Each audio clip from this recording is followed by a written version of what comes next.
Allez les amis, dans cette vidéo, on est parti pour comprendre enfin comment utiliser le principe additif en dénombrement. On s'y met tout de suite. On vous présente un exercice de ce type. Dans un jeu vidéo, on peut choisir entre soit transporter 2 armes et n'avoir aucun sortilège, soit connaître 5 sortilèges et n'avoir aucune arme. On vous dit, il y a 10 armes, 10 sortilèges, combien de possibilités? Première étape, vous sortez votre fiche. Vous prenez les questions dans l'ordre une par une. Première question, est-ce qu'on travaille sur un seul ensemble ou plusieurs ensembles? Alors vous, quand vous allez choisir l'équipement de votre personnage, est-ce que vous allez choisir dans un seul ensemble ou est-ce que vous allez choisir dans plusieurs ensembles? Ben là, ça apparaît de manière assez évidente que vu la manière dont est formulé l'énoncé, qui parle de sortilèges et d'armes, sachant qu'on n'a pas le droit d'avoir le même nombre de sortilèges que le même nombre d'armes, et que c'est 2 ensembles différents, a priori, il y a 2 ensembles différents. Question suivante, si j'ai 2 ensembles différents, est-ce que je suis face à un principe multiplicatif ou à un principe additif? Eh bien, pour le savoir, vous devez vous poser une question très simple.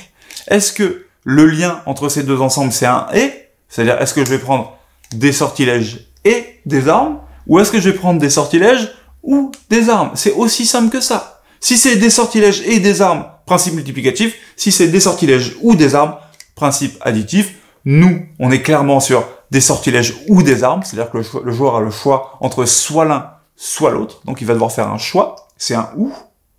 Donc il ne nous reste plus qu'à faire un petit dessin et appliquer la formule du principe additif.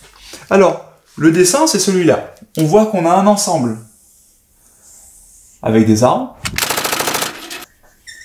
et un ensemble avec des sortilèges. Abracadabra. Donc, nos armes, nos sortilèges. Dans les 2 cas, j'en ai 10. Si je choisis les armes, je vais en devoir combien sélectionner? 2 armes. 2. Si je choisis les sortilèges, je vais en avoir 5.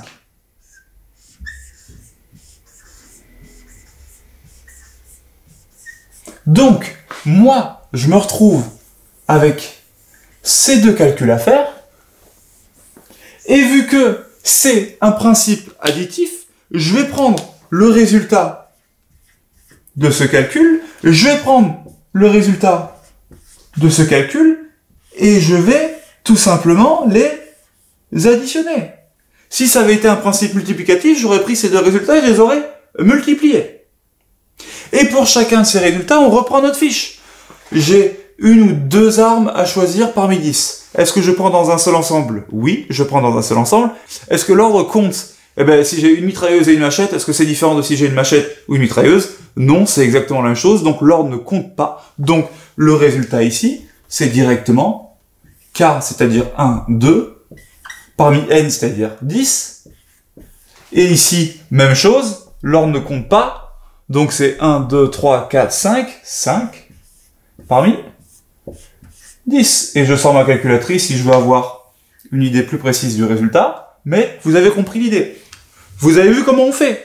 Grâce à la fiche, on détermine si on a un principe additif ou multiplicatif, donc en l'occurrence principe additif, et puis pour chacun des éléments qu'on aura séparés grâce à ces principes, on peut appliquer de nouveau la fiche pour calculer les valeurs avec les questions qu'on se pose habituellement. Magique, non?